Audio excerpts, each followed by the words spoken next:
Premier décès lié au coronavirus et première précaution à prendre pour les agents des pompes funèbres. En 27 ans de métier, Julienne n'avait jamais eu affaire au cas de Covid auparavant. On a des armures, bien sûr, c'est-à-dire de la tête jusqu'aux pieds. Il y a des combinaisons, il y a des gants, il y a des masques et vraiment équipés pour ça.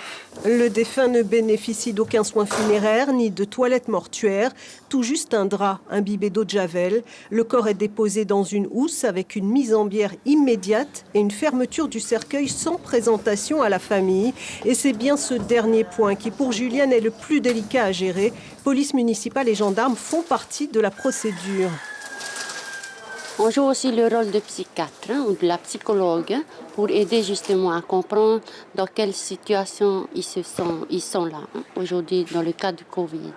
C'est-à-dire les mettre en abri et puis vraiment les aider à comprendre de la situation qui leur arrive. La convention a été faite comme ça, c'est-à-dire dès qu'il y a un cas de Covid, la police municipale dans chaque commune doit intervenir avec la gendarmerie. C'est-à-dire, c'est vraiment de nous protéger aussi, parce qu'il y a des familles qui sont un peu dans les émotions, alors il y a des familles qui sont un peu impulsives. Mais pour Julienne, le Covid est bien moins effrayant qu'une autre maladie circulant encore en Polynésie, contre laquelle elle se fait régulièrement vacciner. La maladie que moi j'ai toujours été confrontée depuis ma carrière de pompe funèbre, c'est bien la tuberculose.